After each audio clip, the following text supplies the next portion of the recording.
কিরে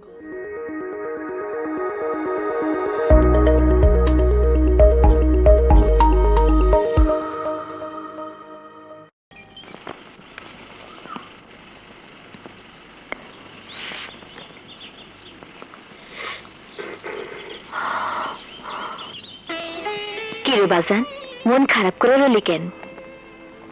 মা, বিপদ যখন আসে চারদিক থেকে আসে। কি কস বাজান, আবার কি হইল? আমার ঘটনা শুই না, আমার শ্বশুর আব্বা নাকি ভীষণ অসুস্থ হয়ে পড়ছে, তাই কলকাতার কাছে চিঠি দিতে আমার যাওয়ার জন্য। অসুস্থ হওয়ারই কথা, তুই দেরি না কইরা আজই রওনা হ। কিন্তু কোনো কিন্তু না বাজান, তোর শ্বশুরে দেখা বৌমারি নিয়ে আয়।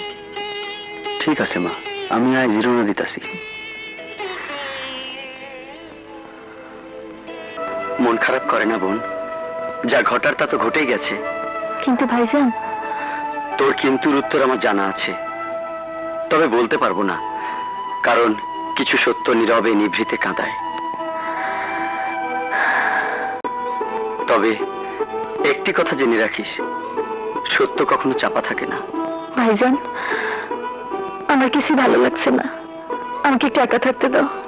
একটি কথা শুনে রাখ, মিথ্যের রাজত্ব সত্যের আঘাতে একদিন ভেঙে খান খান হবেই, কথাটা জেনে রাখিস। ছোট ভাইজানের কথার মধ্যে কি যেন ইঙ্গিত পাওয়া যায়, তবে কি ছোট ভাইজান? জমিলা, তুমি এসেছো? তোমার কিছু হয়নি তো? তুমি ভালো আছো তো? কি হলো, কথা বলছো না কেন?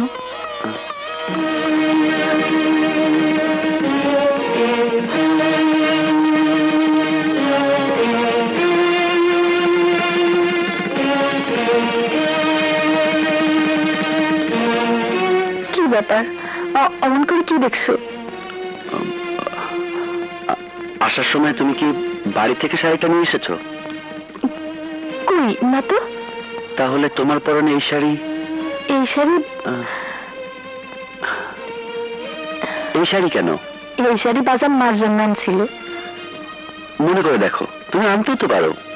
কি বলছো তুমি? বাড়ি থেকে শাড়ি আনলে আমি মিথ্যা বলবো কেন? কিন্তু তোমার পরনের শাড়ি তো আমার তাঁতের শাড়ি। হতে পারে, তোমার তাঁতের শাড়ি তো বাংলাদেশের সব জায়গায় বিক্রি হয়। হয়, তবে এই ডিজাইনের শাড়ি তো আমি বাজার জাতি করিনি। তোমার ডিজাইনের মতো ডিজাইন কি অন্য তাঁতিরা করতে পারে না? পারে, তবে আমার সিলমার্ক তো থাকতে পারে না, আমার ছবি একটা স্টিকার তো থাকতে পারে না। কি বলছো তুমি? তোমার শাড়ির আঁচলের দিকে তাকাও, তাকাও।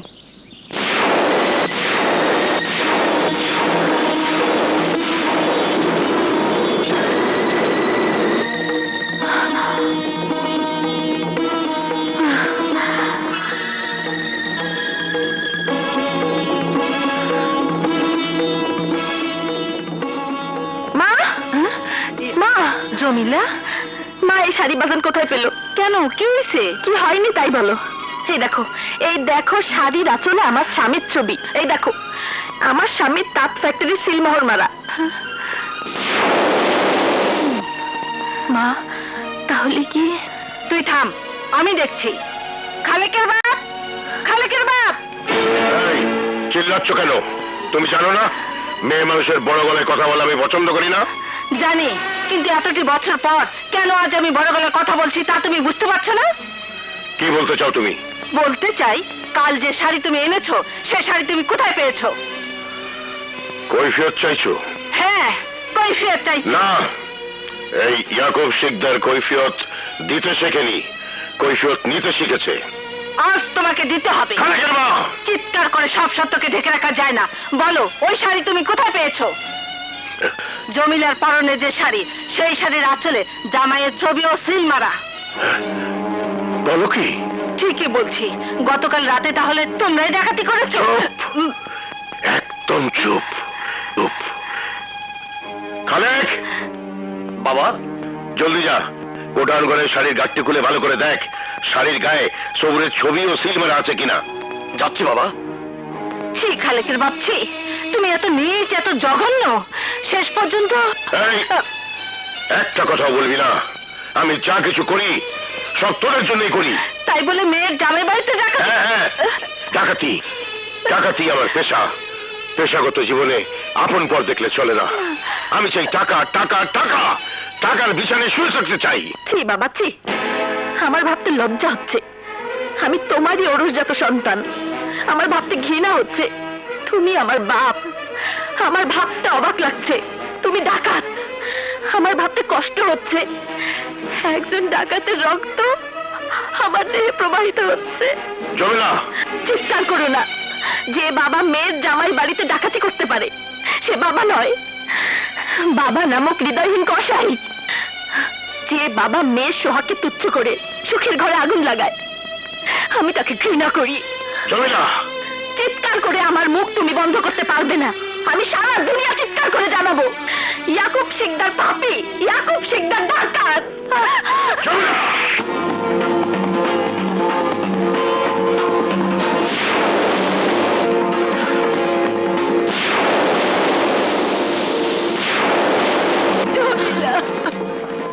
খালেক, আসছি বাবা। বাবা, ঘরের শত্রু বিভীষণ। জমিলা, তোর মাকে আমি দেখছি। শহরকে তুই রাত্রি হওয়া পর্যন্ত ভুলিয়ে রাখ। রাত্রি হলেই আমার শিষ্যদের নিয়ে আমি শহরকে চিরজীবনের মতো শেষ করে দেব। ঠিক আছে। না বাজার, ও আমার কাছে খুব দামি মানুষ এটা বুঝতে যখন পেরেছে তখন সবুজ ছাড়া পেলে আমাদের জেলের ভাত খেতে হবে। না বাজার, তুমি এত নিষ্ঠুর হয়েও না। আমার স্বামীর প্রাণ ভিক্ষা দাও। আমি কথা দিচ্ছি তোমার এই কুকীর্তির কথা আমি কোনোদিন জানাবো না, কাউকে জানাবো না। হৃদয়হীন পাষাণের কাছে মাথা ঠুকে কোনো লাভ হবে না মা। হ্যাঁ, ঠিকই বলেছিস। শত্রু বাঁচিয়ে রেখে আমাদের সবার জীবন বিপন্ন করতে পারি না। এই টাকা দিয়েই জমিলাকে আমি আরো বড় ঘরে বিয়ে দেবো। ও কথা বলো না বাজার, মেয়ে মানুষের একবারই বিয়ে হয়। আমাকে তুমি বিধবা করো না বাজার, আমাকে এই, ওকে চুপ করতে বলো, নইলে এক কোপে দুজনকে শেষ করে ফেলবো। মা, জমিলা, বাজার, বাজার, জমিলা, জমিলা, জমিলা, জমিলা। না ভাইজান, ডাকাতরা সবাই মুখোশধারী ছিল। তোমার এলাকার কাউকে কি সন্দেহ হয়? না, আমার এলাকার লোকজন সবাই আমাকে খুব সম্মান করে। তারা খুবই নিরীহ। সন্দেহ করুন কারে? তুমি কোনো চিন্তা করো না, আমি খোঁজ খবর নিয়ে দেখছি কি করা যায়। মা, মা গো, মা তোমার দুটি পায়ে পড়ি। আমার আমার স্বামীকে তুমি বাঁচাও, আমার স্বামীকে তুমি বাঁচাও মা। মারে, আমার তুই ভুল বুঝিস না মা। কোন মাই তার সন্তানের চোখের পানি সহ্য করতে পারে না।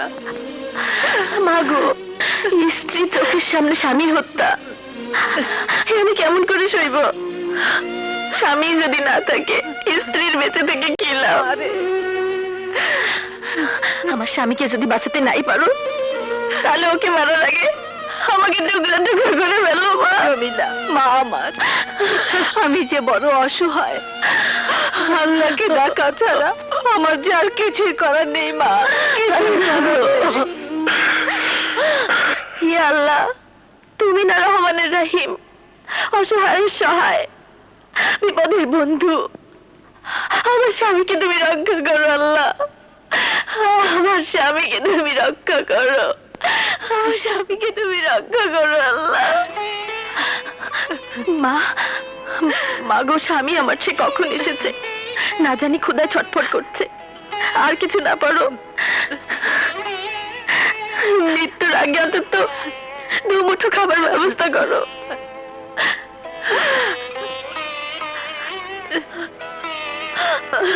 খালেকের বাপ, খালেকের বাপ, ও খালেকের বাপ, কি বলবে বলো?